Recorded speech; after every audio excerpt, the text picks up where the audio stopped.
The air itself seems to change as one travels deeper into the heart of the Amazon. It grows heavy, thick with the scent of damp earth and blooming flowers unseen. Our journey begins where the city of Manaus gives way to the water. Here, the Rio Negro, a river the color of black tea, meets the sandy brown Solimoes. For miles, the two waters refuse to mix, flowing side by side in a stark natural divide. It is a world governed not by roads, but by these immense shifting waterways. They are the true arteries of this vast green continent, carrying life and stories along their currents. Our small boat moves slowly, almost cautiously, as if showing respect to the ancient power of the river. The jungle presses in on either side, a solid wall of green so dense it seems impenetrable. The sounds are overwhelming at first, a chorus of unseen insects, distant bird calls, and the gentle lapping of water against our hull. The scale of it all is humbling. The sky above is a vast open canvas, often filled with dramatic clouds that mirror the river's own grand movements. One feels small here, a temporary visitor in a realm that has existed long before us and will surely exist long after. The transition is gradual. The last signs of the concrete city fade behind us, replaced by a horizon defined only by water and trees. We are entering a different kind of civilization, one that has learned to live not on the land, but with the water. The river is not just a feature of the landscape here. It is the landscape itself. It provides, it takes away, and it dictates the very rhythm of existence. To understand the life that flourishes here, one must first understand the profound and unrelenting presence of the water. This is a journey into a world of adaptation. It is a story of how life, in its most resilient form, finds a way to thrive in conditions that would seem impossible to many. The people who call this place home do not fight the river. They have learned to bend with its whims, to float upon its surface, and to draw their sustenance from its depths. Their lives are a testament to a deep and intricate connection with the natural world, a connection we are here to witness and perhaps to understand a little better. After hours of travel, a remarkable sight emerges from the river's expanse. It is not an island, but a community floating on the water's surface. Houses built on massive logs and tethered together rise and fall with the gentle swell of the Rio Negro. This is a floating village, a testament to human ingenuity in the face of an ever-changing environment. There are no streets, only watery pathways between the homes. Small hand-paddled canoes are the family vehicles, used for everything from visiting neighbors to fetching supplies. It is a silent, slow-moving world. Each home is a work of art, born from necessity. Constructed from salvaged wood and corrugated tin, they are simple structures. Yet they are homes in every sense of the word. Flowers grow in old plastic containers on the floating porches. Laundry hangs on lines, bright colors flapping in the humid breeze. Children's laughter echoes across the water as they leap from their doorsteps into the river, their playground. There is no electricity here. There is no running water. Life is stripped down to its most essential elements, demanding a constant, quiet strength from its inhabitants. Observing the daily life is like watching a slow, carefully choreographed dance. A woman kneels on her floating porch, washing clothes in the dark river water just inches below her. A man patiently mends a fishing net, his hands moving with the practiced ease of a lifetime of such work. There is a palpable sense of community. Neighbors call out to one another from their boats. A shared understanding binds them together, an unspoken pact of mutual support. They are all, quite literally, in the same boat, adrift on the same vast, unpredictable river. The challenges are immense. Without electricity, the night brings a profound darkness, broken only by the flicker of a candle or a kerosene lamp. The river that provides life also carries risks, from disease to the sudden violent storms that can tear through the Amazon. Survival is a daily task, a constant negotiation with the environment. It requires a deep knowledge of the river's moods, the weather's signs, and the subtle shifts in the natural world. This is not a life of convenience, but one of profound connection and resilience. Life in the floating village is governed by two great cycles: the rising and falling of the sun, and the rising and falling of the river. When dawn breaks, it paints the dark water with strokes of orange and pink. The community stirs. The silence of the night is replaced by the gentle sounds of a new day. Paddles dip into the water, nets are cast, and the quiet business of survival begins. The river is the source of all sustenance.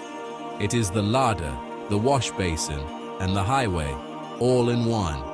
Every drop of water for drinking must be collected, carried, and carefully purified.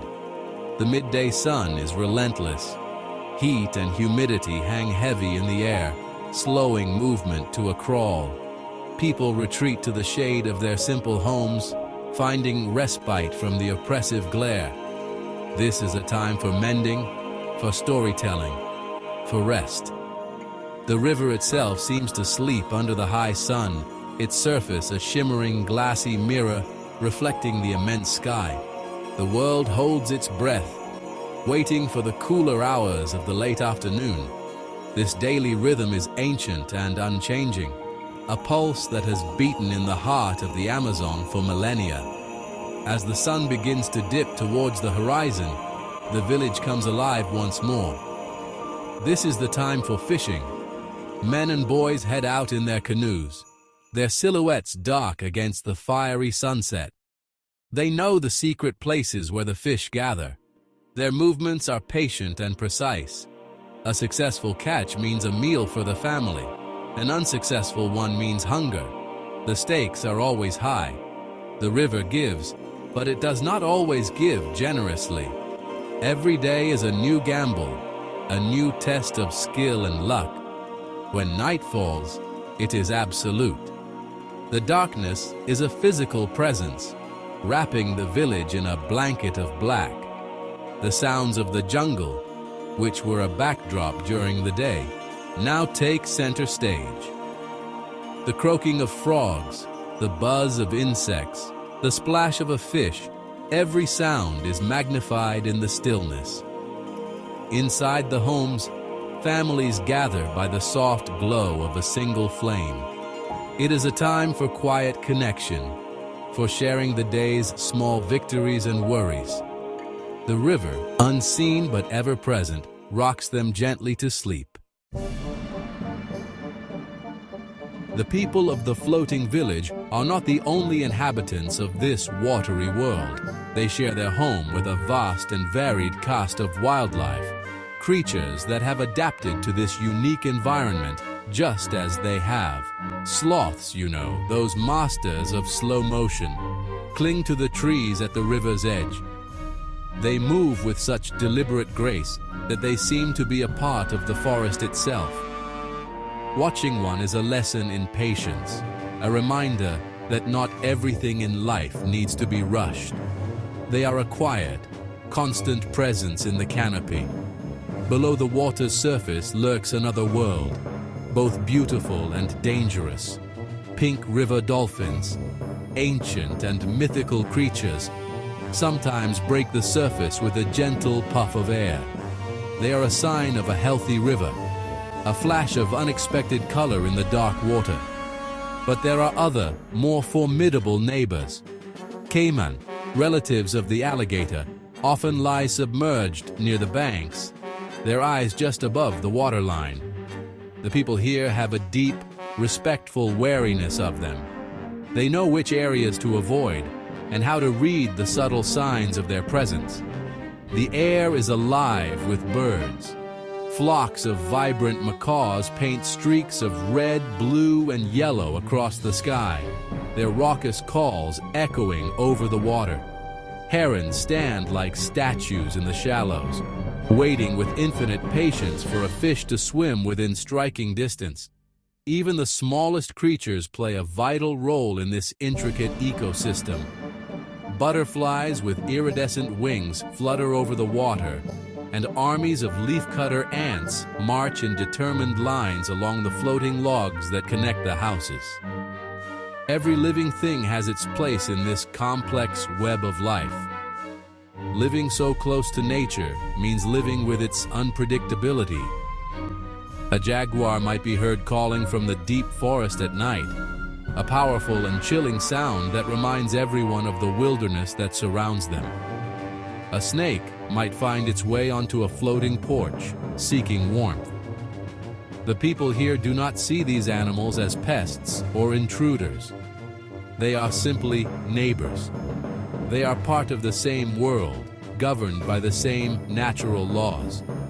Coexistence is not a choice. It is a fundamental reality of life on the Amazon. The greatest and most immediate force in the lives of the villagers is not the river below, but the sky above. The weather in the Amazon is a powerful and capricious ruler. A clear, sunny morning can turn into a torrential downpour in a matter of minutes. The sky darkens, the wind picks up, and the first heavy drops of rain begin to strike the tin roofs like drum beats. These storms are not gentle showers. They are deluges that can seem to swallow the world, blurring the line between the river and the sky. During a storm, the village transforms. The open, watery pathways become chaotic and treacherous. The wind can strain the ropes that hold the houses together, and a loose tether could mean a home drifting away into the vastness of the river. Everyone retreats inside, securing their simple dwellings as best they can. The sound is deafening. The roar of the rain, the clap of thunder, and the groaning of the wooden structures as they absorb the impact of the wind and waves. It is a time of suspense, a moment when the fragility of their existence is laid bare. Survival here means being a master meteorologist. The people have learned to read the sky with an intimacy that is almost instinctual. They can tell by the color of the clouds, the direction of the wind, or the behavior of the birds when a storm is approaching. This knowledge is not written in books. It is passed down through generations, learned through a lifetime of observation. It is a vital skill, as crucial as knowing how to fish or paddle a canoe. Missing the signs can have dire consequences. And then, as quickly as it began, the storm passes. The rain lessens, the wind dies down, and the sun breaks through the clouds, casting a brilliant, cleansing light over the village. The air feels fresh and clean. A rainbow might arc across the sky, a spectacular promise after the turmoil. The people emerge from their homes, checking for damage, bailing water from their canoes, and calling out to their neighbors to ensure everyone is safe. The storm has passed. They have endured. Life, on this floating edge of the world, goes on. As our time in this floating world comes to an end, we are left with a profound sense of respect. The resilience of the human spirit is a powerful force, and nowhere is that more evident than here. These are people who live without the things many of us consider essential, yet their lives are rich with community, connection, and a deep understanding of the natural world. They have built a functioning society on one of the most dynamic and challenging environments on Earth. a society that floats, quite literally, on a foundation of adaptation and cooperation. The future for these communities is uncertain. The pressures of the outside world are never far away. The river itself is changing, its health threatened by forces far beyond the control of the people who depend on it most. Their way of life is fragile, a delicate balance that could easily be disrupted. The question of what tomorrow will bring hangs in the humid air, as present and as powerful as the river itself. Will this unique culture endure, or will it be swept away by the currents of change? Yet, in the faces of the children, you see not despair, but hope. They are born of the river, as comfortable in the water as they are on their floating floors. They inherit a legacy of resilience, a deep well of knowledge passed down through generations.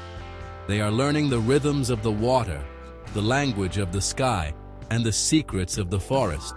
They are the future of this community, and their laughter, echoing across the water at dusk, is a powerful sound. It is the sound of life continuing, of a spirit that refuses to be extinguished. To have witnessed this life is a privilege.